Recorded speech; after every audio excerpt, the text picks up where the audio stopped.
Hi guys, myself Ramesh Pera, first year MBBS student from Medinipur Medical College and Hospital. Now, in this video, I will discussing what to do and what not to do in upcoming 7 days for NEET 2021 exam.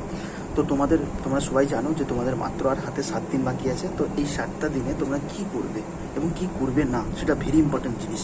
কারণ সিলেকশনের জন্য selection is a অবশ্যই selection is a not a selection process, এটা হচ্ছে একটা rejection process. অর্থাৎ তোমাদেরকে কোশ্চেনগুলোকে eliminate করে জানতে হবে, তো সেই প্রসেস। তো আমি তোমাদেরকে বলবো কী কী জিনিস তোমাদেরকে এই সপ্তাহে নাই কার নিয়ে, তো সেই নাম্বার শুনো। তো প্রথম স্টেপ নাম্বার 1, তো স্টেপ নাম্বার 1-এ তোমাদেরকে এই সময় যে জিনিসটা করতে হবে না সেটা হলো নতুন কোনো জিনিস পড়বে না, ঠিক আছে? অর্থাৎ নতুন কোনো জিনিস কিচ্ছু পড়বে না, যেগুলো বাকি রয়েছে বাদ দাও। কারণ এই এক সপ্তাহে তুমি এমন বিশেষ কিছু করে উঠতে পারবে না, সেই জন্য যে জিনিসগুলো যা করে এসেছো সেগুলোকে রিভাইজ করো, নতুন কোনো জিনিসই করবে না, ঠিক আছে? নাম্বার 1। নাম্বার 2, এই সপ্তাহে ফিজিক্সের কী করবে না, এই সপ্তাহে ফিজিক্সের কিছু করার টাইম নেই, আর এক সপ্তাহে হাতে বাকি আছে। তো এই সপ্তাহে মাত্র ফিজিক্সের যে জিনিসটা করবে সেটা হচ্ছে, যদি টাইম থাকে 11-12 সব ফর্মুলাগুলোকে একবার দেখে নাও, plus theoretical chapter like modern physics, thermal physics, wave physics, আর আমাদের এদিকে সেমিকন্ডাক্টর অ্যান্ড মডার্ন ফিজিক্স। তো ওখান থেকে যেহেতু থিওরিটিক্যাল কোশ্চেন্সগুলো পড়ে, অপটিক্স অলসো, তো ওই পার্টিকুলার জায়গাগুলো একটু এনসাইটে দেখে নিও যাতে থিওরিটিক্যাল কোশ্চেনগুলো মিস্টেক না হয়। আর বাদবাকি সেকশনগুলোকে অনলি প্রিভিয়াসের কোশ্চেন্সগুলোকে দেখতে থাকো আর ফর্মুলা দেখতে থাকো, তাহলে দেখবে এক সপ্তাহ চলেই যাবে, তাও অত করারও টাইম পাবে না। অনলি ফর্মুলা দেখো আর থিওরিটিক্যাল পয়েন্টগুলো এনসাইটের দিকে দেখতে থাকো। কেমিস্ট্রির কী করবে? কেমিস্ট্রির এগেন 12-এর অর্গানিক কেমিস্ট্রি আই থিঙ্ক এতদিন ধরে বলেছিলাম এনসাইটের দিকে দেখতে, তোমার দেখা হয়ে গেছে। থিওরিটিক্যাল পয়েন্টগুলো বায়োমলিকুলস, পলিমার, কেমিস্ট্রি, নেভিটাল লাইফ, তো ওই সেকশনগুলোকে দেখতে থাকো, যাতে ওই চ্যাপ্টারগুলোকে যদি এখন দেখো সাবকনসিয়াস মাইন্ডে তোমাদের থাকবে, এবং সাবকনসিয়াস মাইন্ডে যদি থাকে তো তোমরা ইজিলি পরীক্ষায় যে কোশ্চেনগুলো অ্যান্সার করে দিতে হবে, বেশি ভাবতে হবে না, বেশি বুদ্ধি খাটাতে হবে না, যে শুধু টিক মেরে দিয়ে বেরিয়ে যাবে। Okay, in case of inorganic chemistry major 4 chapter, periodic table, chemical bonding, coordination chemistry আর পি ব্লকটা 4 চ্যাপ্টার। যদি মনে হয় রিভিশন দিতে পারবে তো রিভিশন দাও। আমি লাস্ট সপ্তাহে সত্যি কথা বলতে ইনঅর্গানিকে কিছু রিভিশন দিতে পারিনি, আমি লাস্ট মোমেন্টে শুধুমাত্র হাইড্রোজেন, এস ব্লক যেগুলো ভালো করে পড়িনি সেগুলোকে পড়তাম, কারণ ওইগুলোকে আমি ভেবেছিলাম যে ওগুলোকে পরীক্ষার 1 সপ্তাহ আগে পড়বো, তাহলে আমার সাবকনসিয়াস মাইন্ডে থাকবে, পরীক্ষায় যেয়ে করে দিতে পারবো। তো পরীক্ষার আগে আমি ওই চ্যাপ্টারগুলোই করতাম, hydrogen, S block, DA block, metallurgy, surface chemistry, সব বায়োমলিকুলস, পলিমার কেমিস্ট্রি, এগুলোই পড়তাম। জাস্ট গঙ্গ করে নিউজ পেপার রিডিং দেওয়ার মতো পড়তাম, ঠিক আছে?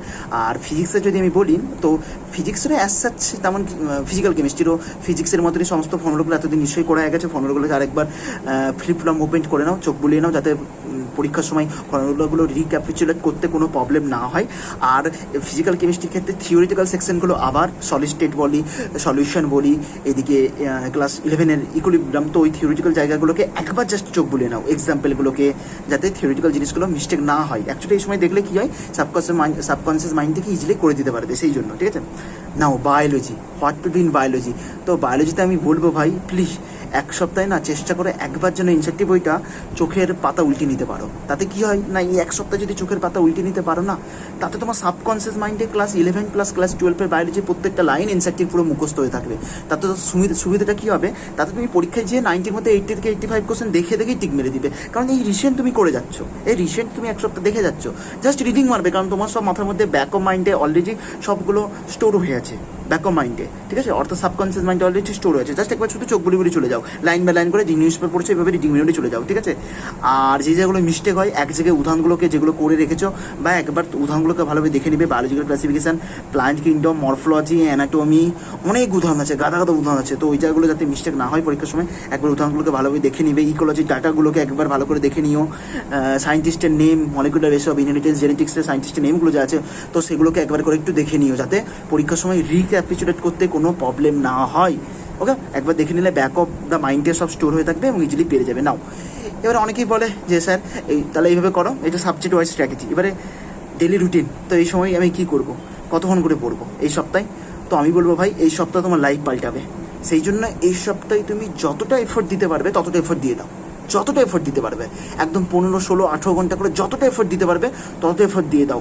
কারণ আমি একটা জিনিস বারবার বলি, এই আফসোসটা যেন না করবে না, পরীক্ষা দিয়ে এসে পরীক্ষার পেপার থেকে বেরিয়ে যেন এরকমটা আমার মনে হয় যে আমি যদি ওই জিনিসটা পড়ে আসতাম তাহলে আমি এই কোশ্চেনটা করতে পারতাম, এরকম যেন আফসোসটা না হয় ভাই।